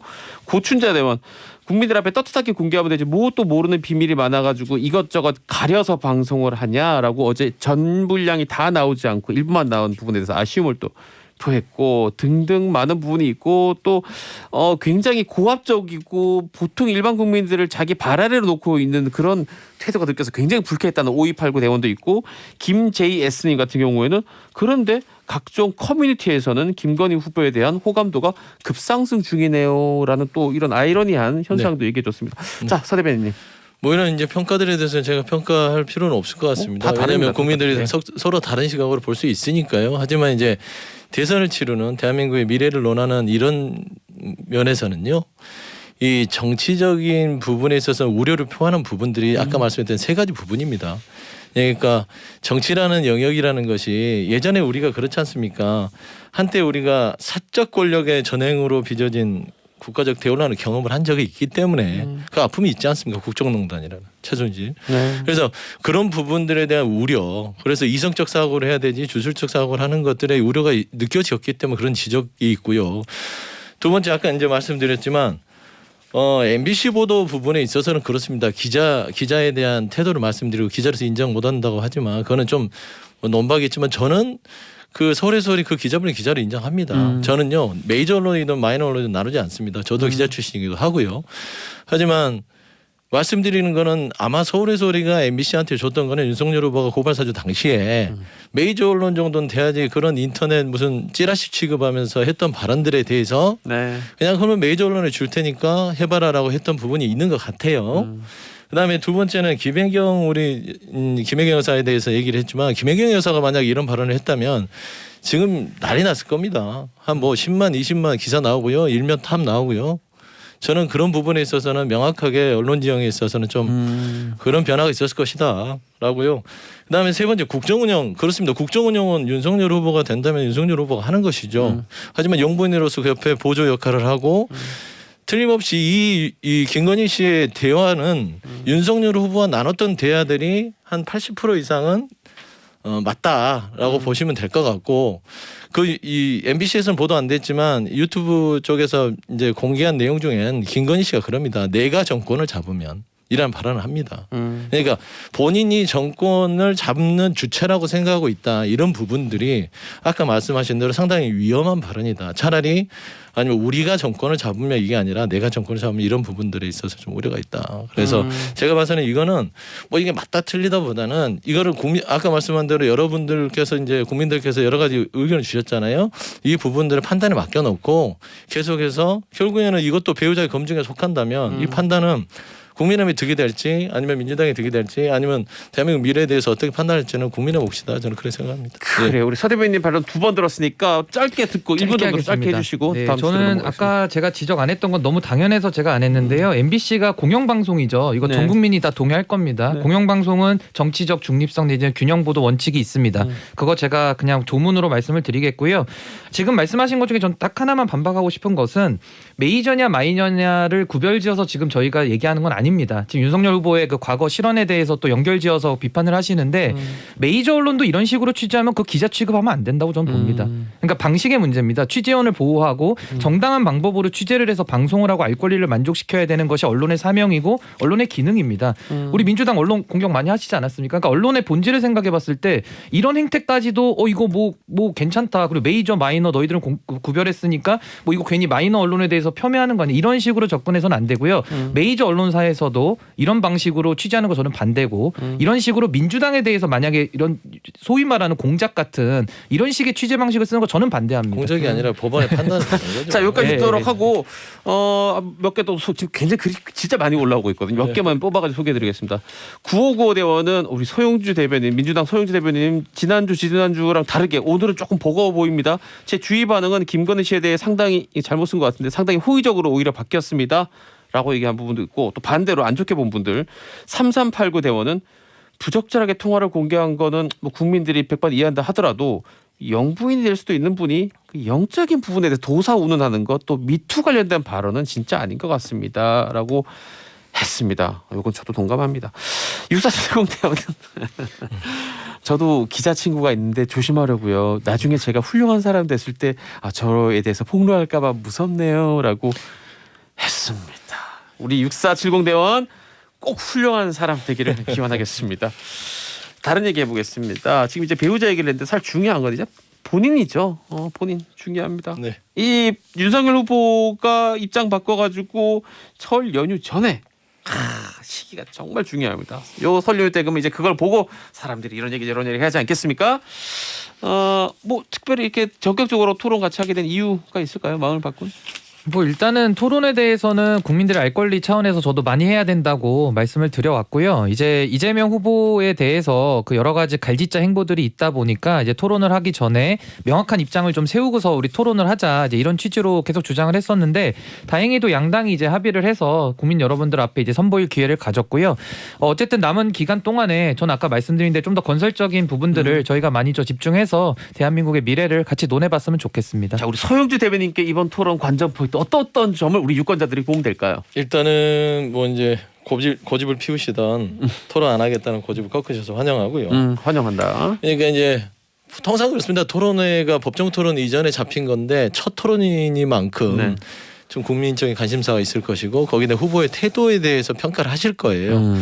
뭐 내용적인 측면에 대해서는 모르겠습니다. 이제 쭉 봐왔지만 국민의힘의 윤석열 후보가 경선 과정에서 보여줬던 토론 태도나 뭐 내용들은 굉장히 별로 점수가 좋지 않았지 않습니까? 그다음에 그래서 이재명 후보의 어떤 경제 민생 어떤 전문적인 이런 해박함과 윤석열 후보가 그걸 얼마만큼 공부를 통해서 보충을 했는지 이런 부분들 그다음에 본인들이 갖고 있는 민생 경제관 안보론 이런 부분에 있어서 좀 정책적인 판단을 구할 수 있는 자리가 됐으면 좋겠고 행여나 좀 뭐 얘기는 될 겁니다. 여러 가지 네거티브적으로 서로 공방할 건 하겠지만 저는 이제 후보 간에 국민들께서 어떤 게 정말 일 잘할 수 있는 사람인지 어떤 사람이 정말 믿고 이 다음 대한민국을 맡길 수 있는지 이 부분에 대해서 좀 네거티브보다는 긍정적인 포인트에서 좀 평가를 해줬으면 좋겠다 그런 말씀드립니다. 예. 그동안 참 네거티브는 많이 했었습니다. 네거티브로는 건설적인 거. 실제로 일을 잘할 것 같은 네거티브는 사람을 민생을 골라달라. 바꿀 수 없습니다. 우리 유권자 목소리들 그동안 저희가 뭐 하는 게 너무 많은데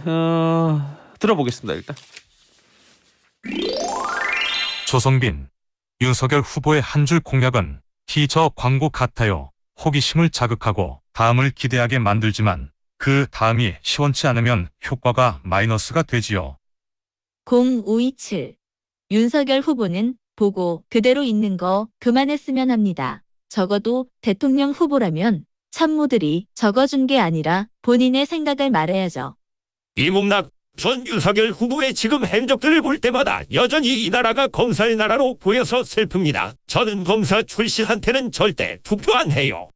정수진, 다 너무 가벼운 공약들이네. 박기련, 이재명 후보 무작정 아니라고 했다가 밝혀지면 미안하다고 사과하는 패턴 쓰지 마세요. 제발. 5295 민주당은 자꾸 국민에게 선택을 돌리지 마세요. 전문가들이 먼저 정책을 제안하고 서로 설득하고 대화해서 일을 진행해야죠. 왜 맨날 국민에게 선택을 떠넘기나요? 국민은 전문가가 아닙니다. 3596 거대 양당에서 일이 터지면 결국 안철수 후보의 선거운동을 대신해주는 거라는 사실 아셨으면 좋겠네요. 아, 굉장히 뾰루퉁한 이 우리 또 유권자분 또 마지막에 또 의견 달아주셨습니다. 어떻게 할까요? 신인규 대변인부터 먼저 하나 골라서 얘기해 줄까요? 저는 짧은 거 하겠습니다. 우리 정수진 대원께서 하신 건데 다 너무 가벼운 공약들 흐흐흐 이렇게 돼 있어요. 네. 근데 뭐 여기에 대해서는 저도 한 말씀 드리자면은 지금 여성가족부 폐지 공약을 저희가 내걸어서 이제 많은 화제를 이끌었는데 이게 가볍게 나온 것은 절대 아닙니다. 굉장히 무겁게 받아들이고 있고 대한민국 안에서 지금 여가부가 차지하는 역할이라든지 그런 병폐들에 대해서 저희들은 고민 끝에 내건 공약이라고 볼 수 있고요.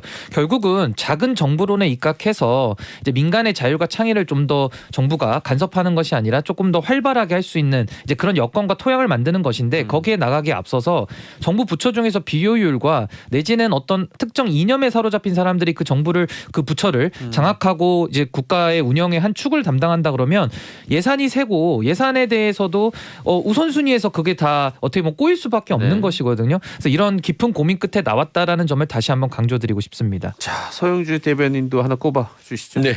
뭐 0527 윤석열 후보는 보고 읽는 거 그만했으면 하네요. 네, 적어도 참모들이 적어준 게 아닌 본인의 생각을 말해라. 뭐 요즘에는 그나마 좀 잘하고 있는 것 같아요. 예전보다 확실히 낮았어요. 실수는 안 하니까. 예전보다 낮았어요. 그래서 이제 제가 이런 작전 같아요. 이 후보를 최소화시키고 노출을 그냥 이 정책 일정으로 하고 이준석 대표는 청년층 하고 네거티브는 AI 윤석열이 담당하고 뭐 이런 식의 이제 전략을 짜지 않냐. 저희 당을 어떻게 거절하시죠? 그렇게 생각하는 것 같은데 일단 이제 이런 얘기들이 나오는 거는 저는 윤석열 후보가 아직은 준비되지 않은 후보지 않느냐 그런 좀 걱정이 있고요. 그러니까 이준석 대표가 후보는 아니죠. 김건희 배우자가 후보도 아니고요. 출마한 게 아니죠. 본인이 출마를 했기 때문에 본인이 어느 정도의 어떤 정책과 이슈를 주면 거기에 본인에 맞게끔 생각할 수 있는 정도의 역량은 돼야 된다. 그런 부분이 좀 아쉽고 그러다 보니까 자꾸 읽게 되고 고개를 숙이게 되고 보는 국민들도 저분 그냥 읽는 대선 후보 아니야? 라는 그런 지적이 있다. 그래서 좀 공부를 좀 많이 하셨으면 좋겠고요. 한 두 가지를 좀 말씀드리면 최근에 좀 우려가 됐던 게 하나는 이제 서울 가서 창동 차량기지 가서 네, 바이오 메디컬 단지 추진하겠다고 했는데 이런 부분도 이제 저희가 4.7 때 박영선 후보가 공약으로 해서 이미 작년 12월에 지하철 협약이 끝난 상황이에요. 이게 공약이 될 수 없고 이미 된 거를 그러면 발전시키겠다 하면 되고요.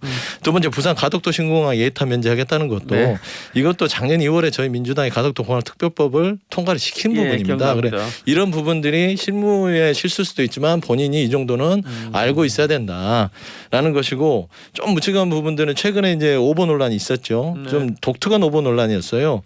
본인이 오미크론 확산 상황에서 방역 패스 폐지도 얘기했지만 노마스크 주장을 해요.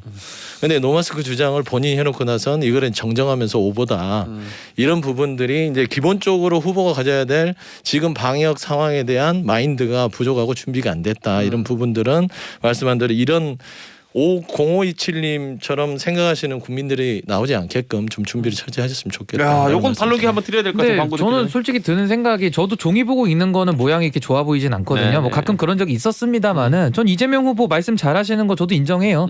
시원시원하게 하시고 말도 많이 하시면서 달변이신데 우리 이재명 후보는 늘 공약 얘기하고서 지금 자기 생각도 자기 스스로 정리가 안 되셔가지고 맨날 오락가락하고 바뀌고 있고 하는데 그건 어떻게 생각하시는지 말만 잘한다고 해서 입장을 쉽게 마치 손바닥 뒤집듯이 내지는 호떡 뒤집듯이 그렇게 하시는 것이 과연 정당한 것인가 저는 여쭙고 싶고 우리 윤석열 후보께서도 이제 준비 부족을 많이 국민들이 염려하시는 것이거든요. 그래서 정당이라는 것이 있는 겁니다. 제가 항상 비판하지만 이재명의 민주당 그 뭐 이재명이라는 사람이 뭐 지도자가 돼가지고 뭐 우리나라를 뭐 천년만년 이끈 거는 그게 아니잖아요. 그러니까 정당이라는 서포팅 조직이 당연히 있는 것이고 그 지도자는 어쨌든 간에 대한민국의 미래의 비전과 가치를 가지고 대한민국 정상화라든지 여러 가지를 가지고서 이제 결정을 하는 것이죠. 그래서 그거에 대해서는 너무 비판을 과도하게 하는 것은 오히려 정치적인 이득을 보기 위한 민주당의 화법이다. 저는 이렇게 보고 싶습니다. 자, 광고 듣고 와서 두 분 하나 듣고 좀 문자 좀 더 살펴보겠습니다. 우리 시사특공 대원들도 많은 또 의견 보내주시고 계시기 때문에 특공대 시사특공대예요. 자, 이제 시사특공대 지금 대선 50일 앞두고 양당 대변인 두 분 모셔놓고 이야기 나누고 있습니다. 제가 문자 하나 읽겠습니다. 8058대원 주변에서 이번 대선은 무서운 사람과 무식한 사람이 대결이라고 하는데요. 두 후보 반성해야 하지 않을까요? 이재명 후보 무서운 사람입니까? 아니지요. 왜요? 이재명 후보는 무서운 사람이 아니라 일을 너무 불도저식으로 독하게 하는 사람이다. 추진력이 좀 과하다. 일을 잘한다. 그러니까 추진력도 과하면 무섭게 느껴질 수 있죠. 아 인정사정 없이 그냥 뭔가 성과지향적으로 해서 하는구나. 아마 이런 부분에서 국민의힘에서 지금 최근 이재명 후보가 좀 바꿨습니다. 네. 그러니까 이제 상황에 따라서 국민들한테 여쭤보는 것들이 본인이 옳다고 생각하는 거를 쭉 밀어붙이는 게 아니라 국민들의 의견을 다 듣고 해서 고집 부리지 않겠다. 네. 예, 그런 부분에서 무서운 사람에서 자, 무식한 사람입니까 윤석열 후보? 윤석열 후보 책임 지는 사람이고요. 문재인 정부나 뭐 이재명 뭐 후보 얘기를 들어보면 부동산 일자리 뭐 방역 다 실패했고 연금 개혁이나 교육 개혁이라는 정말 중장기적인 계획 하나도 건든 게 없습니다. 그래서 저는 뭐 무서운 것도 무섭지만 정말 무책임한 세력이다라고 보고 저희는 책임지는 정치로 보답드리겠습니다. 알겠습니다. 다음 주에 뵙겠습니다. 고맙습니다. 네, 감사합니다.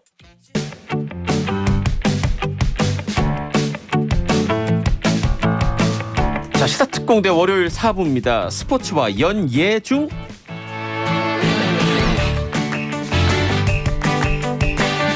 주말 사이 뜨거웠던 스포츠 이야기, 연예 이야기 다뤄보겠습니다. SBS 연예뉴스 기자입니다. 강경윤 기자 나와 있습니다. 안녕하세요. 네, 안녕하세요. 스트롱연 강경윤 기자입니다. 자, SBS 스포츠 유병민 기자도 나와 있습니다. 네, 안녕하세요. 유병민입니다.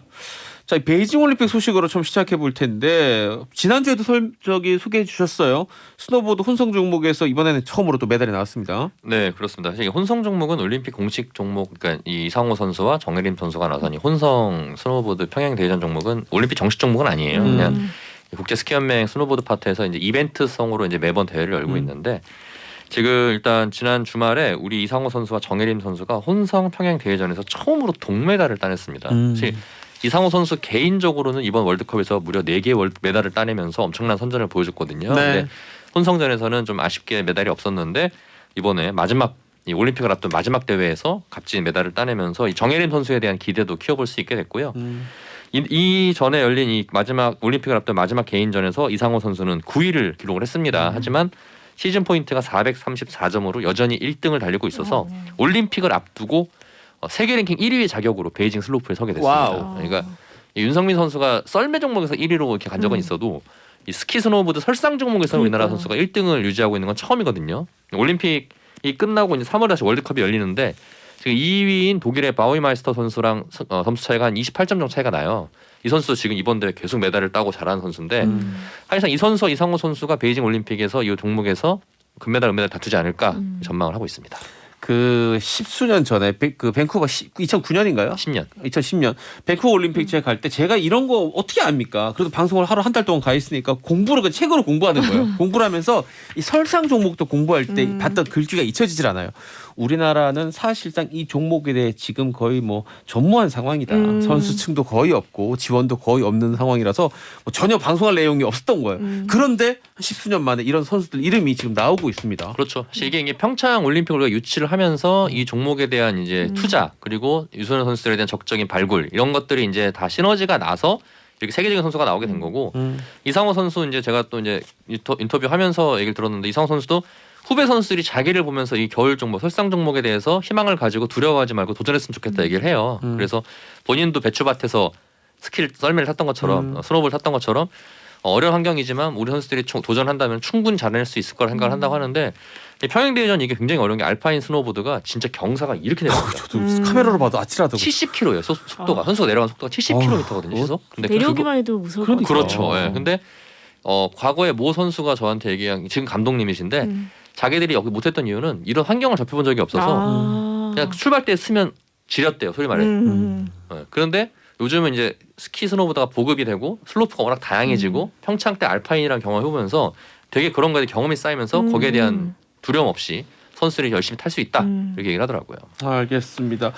이 마블의 스타였던 아이언맨이 은퇴하면서 우리 또 아이언맨이 가면을 쓰고 굉장히 많은 깊은 인상을 남겼던 윤성빈 선수도 힘이 떨어졌는지 이번 시즌 노메달이에요. 네, 어떻게 많이 할 기회가 있을까요? 이번 주말에 지난 주말에 마무리됐던 이 스켈레톤 월드컵 시리즈에서 윤성민 선수가 아쉽게 입상을 하지 못하면서 올 시즌 월드컵에서는 한 번도 포디움에 서지 못했습니다. 근데 다행히 이제 막판 스파트점이 살아나면서 이제 이번 대회에서 10위로 마쳤는데 이번 월드컵 시리즈에서 최고 성적이 6위였어요. 6위. 좀 아쉽죠. 동메달이라도 좀 입상했으면 좋았을 뻔했는데 좀 많이 좀 아무래도 이게 평창 끝나고 나서 이 썰매는 트랙을 유지하고 관리하는 게 중요한데 이 지자체와 이 조직위원회랑 서로 간에 미루고 이러면서 평창 트랙이 제대로 유지가 안 됐고 또 거기에 코로나가 터지면서 해외 전지훈련도 못 하고 이런 점들이 윤성민 선수의 복합적으로 작용을 해서 좀 기량 하락이 좀 오지 않았나 생각이 들고요. 그래도 이번에 정승기 선수와 함께 일단 베이징 행을 확정을 했습니다. 그래서 남은 기간 동안 좀 열심히 좀 몸을 만들고 준비해서 베이징에서 다시 한번 부활하는 모습 보여주면 좋겠습니다. 알겠습니다. 자, 연예계 소식 들어가 볼 텐데 참 이름만 들어도 가슴이 이제 저릿해지는 그런 그렇죠. 어떤 비극의 주인공이라고 할 수 있겠습니다. 최진실 씨, 네. 그녀도 갔고 네. 그녀의 남편이던 스포츠 스타, 일단 조성민 선수도 또 지금 저 세상으로 가 있지만 네. 그 자녀들은 네. 지금 활동을 하고 있고 맞습니다. 그중 최준희라는 둘째 이 최준 씨 딸이죠? 둘째 딸인데 뉴스가 나왔어요. 맞습니다. 지금 이제 20살이에요. 이제 네. 막 갓 고등학교를 졸업을 했는데 이 친구가 이제 글을 굉장히 잘 씁니다. 그래서 최근에 저도 막 블로그에 올린 글을 굉장히 잘 봤던 기억이 있는데 최근에 정식으로 출판사와 계약을 체결을 했고요. 그 출판사에서는 올해 출간을 목표로 이제 준비 중이다라고 밝혔습니다. 즉 최준희 양이 이제 작가로 이제 데뷔를 하게 되는 건데요. 네. 계속해서 이 최준희 양이 이제 글을 계속 써왔던 것을 출판사에서 잘 보았고 그런 것들을 함께 모아가지고 작가 데뷔까지 이뤄지게 됐다 이렇게 밝혔습니다. 이와 함께 이제 최준희 양이 최근에 이제 엄마 최진실 씨에게 받은 편지를 공개하기도 했는데 그때가 이제 첫눈이 온 날이었었나 봐요. 그래서 공주에게 첫눈이 온 날 신난다고 뛰다가 엉덩방아를 찧었는데 울지도 않은 너는 참 강한 아이였단다. 조심해서 다니면 엄마가 이런 편지를 좀 이렇게 공개를 했는데 그런 모습을 보고 최준희 형이 이제 어엿한 이제 본인의 직업을 갖게 됐으니까 또 그런 점도 참 좋게 보이는 것 같습니다.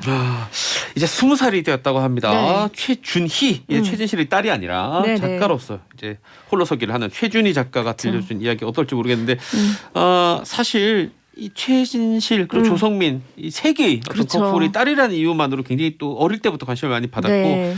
당연히 또 이 좀 부정적인 악플 뭐 이런 것들도 있었어요. 그렇죠. 최진실 씨가 떠난 게 2008년이더라고요. 그때 이제 나이가 워낙 최준희 양이 어렸을 때니까 그 이후로 줄곧 최진실 씨 어머니 그러니까 외할머니가 키웠었는데 키우면서 좀 우여곡절이 많았죠. 이제 오빠인 최환희군 같은 경우에는 굉장히 좀 이게 뭐 착하고 모범생 스타일로 이제 잘 컸던 것 같고 최준희 양 같은 경우에는 좀 이제 개성이 강한 스타일로 컸던 것 같아요. 그러다 보니까 이제 여러 가지 우여곡절이 있었는데 이제 그 중에 하나가 2017년 정말 안타깝게 했던 사건. 이제 최준희 양이 그 외할머니를 가정폭력으로 이제 고소를 했다가 이게 무혐의가 되는 사건이 있었거든요. 이게 가족들에게는 굉장히 좀 상처로 남아 있을 텐데 그게 아마 이제 최준희 양이 이제 중학교 때 겪었던 일이었고 이후에도 뭐 여러 가지 일이 있고 뭐 전학도 많이 다니고 했지만 지금은 어쨌든 이제 20살이 됐고 그 SNS를 통해서 이제 많은 사람하고 소통하는 방법을 많이 배운 것 같아요. 네. 배우다 보니까 이제 본인의 진로도 그쪽으로 잡고 지금 활발하게 활동을 하는 것 같습니다. 자, 아까 그 최환희 군 네. 오빠 얘기도 했는데 네. 이 최환희 군은 지플래시라는 네. 이름으로도 알려져 있어요. 맞습니다. 저도 작년쯤에 한번 만나봤었는데요. 한눈에 봐도 진짜 잘 컸다 이런 느낌이 듭니다. 굉장히 이제는 좀 성숙하고요. 그리고 오히려 저희가 이제 질문을 던질 때 빼놓을 수 없는 질문이 이제 뭐 엄마, 아빠 네. 이런 얘기잖아요. 근데 오히려 제가 이렇게 머뭇거리면은 괜찮다고 질문해 주셔도 됩니다. 이렇게 얘기를 할 정도로 좀 단단하게 좀 컸더라고요. 너무 다행이네요. 네, 그리고 지금은 이제 가수로도 활동을 하고 있고요. 이제 싱어송라이터로 활동을 하고 있고 예명 말씀하신 대로 지플렛이고 그 쇼미더머니에도 출연을 했는데 물론 3차 라운드 탈락을 하긴 했지만 본인만의 꾸준히 길을 이제 개척해서 가고 있기 때문에 전망의 발달 이렇게 볼 수 있습니다. 이 너무 어린 나이에 정말 그 성인도 감당하기 힘든 아픔이죠. 가족들이 줄줄이 그런 비극이 생기는 건 저도 뭐 생각만 해봐도 감정이입만 해봐도 그럼요. 고통스러운 상황인데 모두가 다 그 아픔을 공감했죠. 그래요. 이 뭐 10살도 안 된 아이 또 10살 이 아이들이 커서 이렇게 또 자기만의 길을 가고 있습니다. 응원해 주셨으면 좋겠어요. 네, 그렇습니다. 또 이제 스포츠 이야기를 또 들어볼까요? 벤투 얘기를 좀 해보겠습니다. 야, 간만에 이기는 것도 시원하게 이겨야 좋아. 그렇죠. 5대1로 아이슬란드를 이겼어요. 네, 지난 토요일 날 이 축구대표팀 벤투호가 새해 첫 평가전을 치렀습니다. 터키에서 아이슬란드를 상대로 경기를 가졌는데 손흥민과 황희찬 등 해외파 선수들 없이 특히 이제 이 선수들은 부상이라도 알 수도 없을 상황이었는데 국내 K리거 선수들로만 팀을 꾸려가지고 아이슬란드를 상대로 5대1 대승을 거뒀습니다. 특히 조규성, 백승호, 김진규, 엄지성이 4명의 선수가 A매치 데뷔골을 기록할 정도로 다양한 선수들이 골을 집어넣었고요. K리거 선수들 간의 그런 유기적인 패스 플레이 그리고 또 골 결정력까지 나무라 할 내용이 없었는데 사실 우리나라 선수도 K리거로 갔지만 현재 유럽 축구는 다 리가 진행 중이거든요. 그래서 아이슬란드 역시 전력이 좀 약한 상황이에요. 그래서 국내 선수들끼리의 호흡 이런 거 굉장히 좋았지만 5대1 승리에 좀 취하면 안 된다 하고 싶고 이 4골 차이었는데 이게 우리나라 축구 대표팀이 유럽 국가를 상대로 4골 이상을 거둔 건 처음이라고 합니다. 이 직전 최다 골 승리를 따져보니까 2002년 너무 오래전이다. 월드컵을 앞두고 우리가 부산에서 스코틀랜드를 상대로 경기한 적이 있어요. 그래도 영국이네요, 어쨌든. 그렇죠. 이 팀을 4대1로 이겼었거든요. 당시 여러분들이 기억하실지 모르겠지만 이때 안정환 선수가 기가 막힌 골키퍼 키를 넘기는 로빙슛을 딱 넘겨서 골을 넣고 반지 세레머니를 처음 했어요. 아 그때예요? 그 처음 한 거, 그 뒤에 한 걸. 그 뒤는 이제 이탈리아전을 기억한 거고.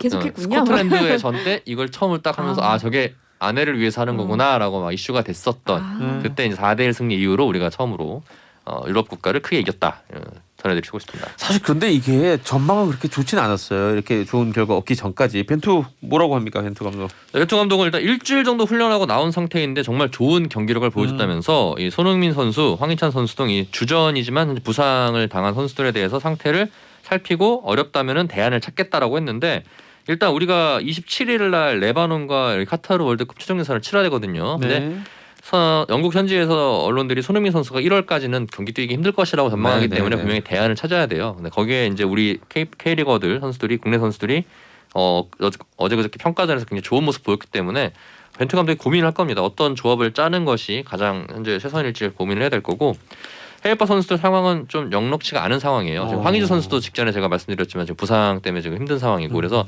특히 공격 라인이 조금 좀 위기다 평가할 수 있을 것 같습니다.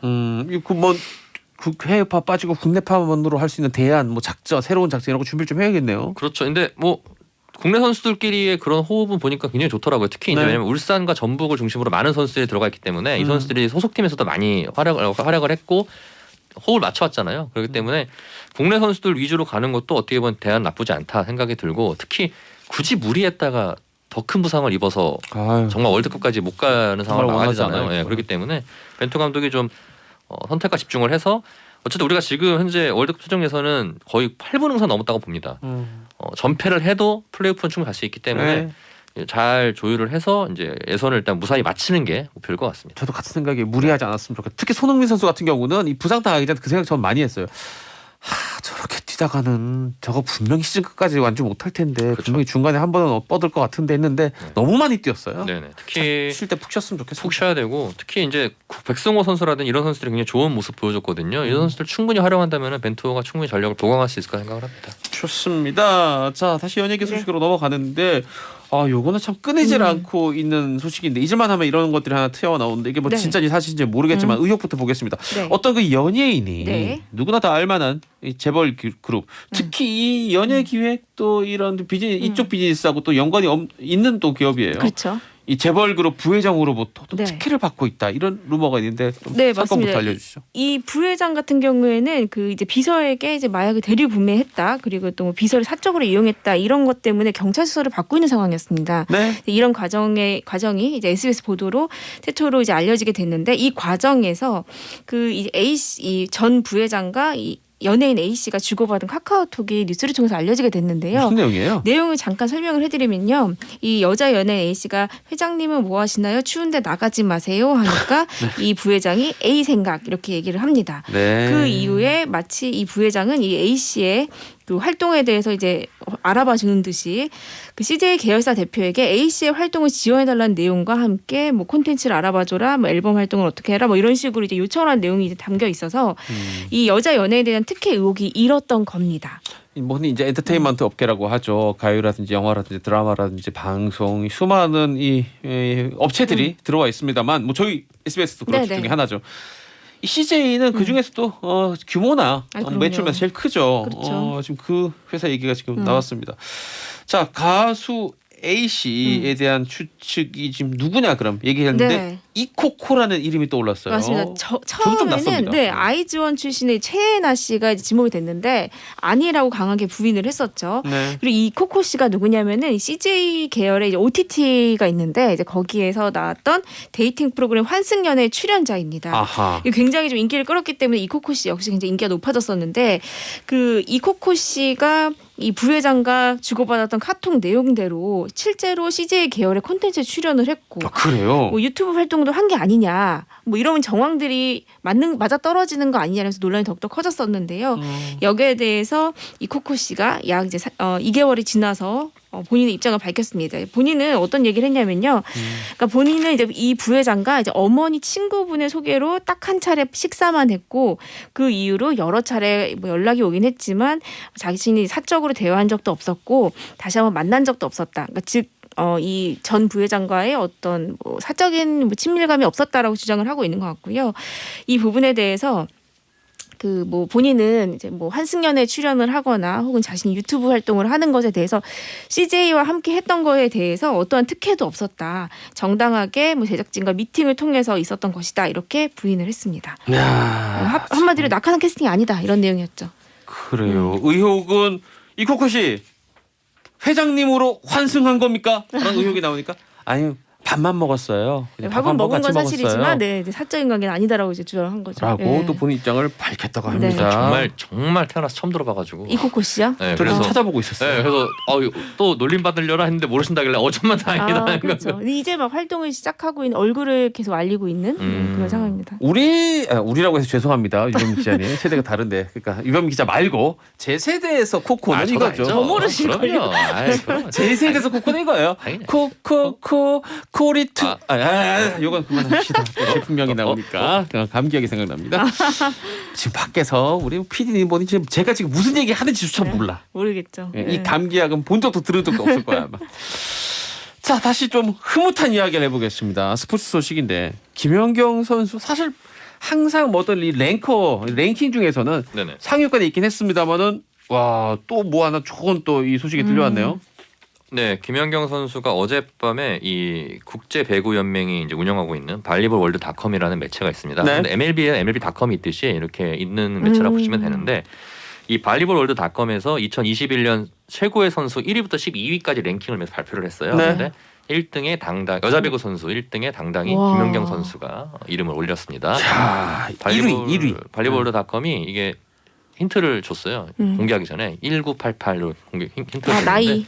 예, 1988년도에 태어난 김연경 선수라는 거를 미리 힌트를 줬고 일단 이 발리볼 월드닷컴은 김연경 선수가 도쿄 올림픽에서 엄청난 퍼포먼스를 보여줬다는 설명을 해주면서 김연경 선수가 이제 본인 마지막 대표팀 은퇴를 앞두고 엄청난 활약을 했다. 그러면서 대표팀이 3회 연속 본선 및 그리고 이제 11년 만에 4강 진출했다라고 얘기를 해줬고요. 그리고 김연경 선수가 이제 배구 선수 중에 유일하게 유튜브와 SNS, 그러니까 인스타 같은 SNS에 양쪽 다 100만 이상의 팔로워를 보유한. 그렇게 많아요? 네. 100만이 넘는다고요? 예, 양쪽 다.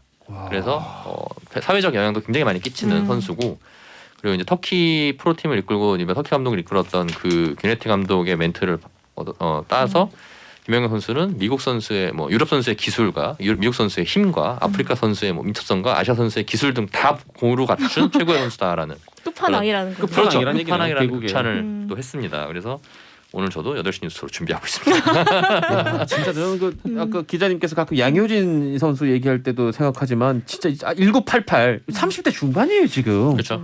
그런데 그간의 어떤 업적이 아니라 현재 실력도 세계 1위다라는 거 아니에요 이게. 그렇죠. 지금 이제 와, 중국 리그를 잘 마치고 지난주 월요일 날 들어와서 이제 지금 격리 8일째인데 수요일 날 격리가 해제될 거예요 아마. 김연경 선수 격리 해제되면 이제 다시 개인 운동 시작하면서 새로운 팀을 지금 또 알아보고 있는 상황이고, 그리고 유럽 같은 경우에는 플레이오프 포스트 시즌 시작되기 전에 선수를 바꿀 수가 있대요. 이쪽으로 갈 수도 있는 상황도 될 것 같긴 합니다. 그래서 경기력 유지를 하려면 선수가 계속 뛰는 게 좋거든요. 그래서 아마도 계속 뭔가 알아보지 않을까 생각을 해봅니다. 그래요. 88년생 지금 이 코트에 2000년대생들도 있거든요. 그렇죠. 제가 얘기했던 지난번 정윤주 선수 이런 선수들 뭐 2003년생인가 아마 그리고 2004년생인가. 작은 엄마 뻘이죠. 그러니까요.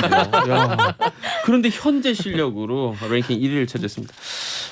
프로배구 얘기 좀 여자 프로배구 좀 더 얘기해 보겠습니다. 기업은행 야 계속 지금 몇 번 졌어요 그동안? 그렇죠. 8번 져서 8연패 그리고 김호철 감독 부임해서 7연패였는데 지난 주말에 흥국생명을 상대로 풀세트 접전 끝에 승리를 거두고 연패 탈출에 성공을 했습니다. 그리고 김호철 감독은 여자부 데뷔 첫 승을 따냈고요. 이날 표승주 선수가 자신의 V리그 한 경기 최다인 28득점을 올렸고 그렇게 못한다고 혼나고 막 질책을 받던 산타나 선수가 23점을 넣으면서 또 데뷔 후 최고 득점. 김민지 선수 여전히 22득점을 잘해줬고 이날 진짜 김호철 감독이 감정 기복을 작전 타임에 들어보시면은 정말 그리고 결국은 이게 경상도 분이시고 사투리가 워낙 심하잖아요. 그래서 선수는 막 다그치는데 김수지 선수가 웃는 거예요. 막 웃음이 터진 거예요. 그리고 5세트 정말 중요한 순간이에요. 그리고 웃지 마라 이 새끼야 이렇게 하는데 그게 방송에 나가는데 진짜요? 너무 웃겨가지고 봤어요. 네, 작전 타임 듣고 너무 웃겨가지고 근데 어쨌든 분위기가 너무 좋아졌고 이제 내일 기업은행이 페퍼저축은행을 만납니다. 드디어 연승을 도전할 수 있는 기회인데 반대로 페퍼저축은행은 지금 너무 연패가 길거든요. 그래서 김호철 감독이 이제 올해 우리 나이로 67, 김영실 감독이 71인데 두 최고참 감독들이 정말 좀 벼랑 끝 승부를 해야 되는 그런 상황입니다. 그래요. 지금 아까 황지혜라는 우리 대원도 물어봤는데 유병민 기자님 KT 이대현 선수 왜 갑자기 은퇴했어요? 너무 놀랐습니다라는 게 있어요.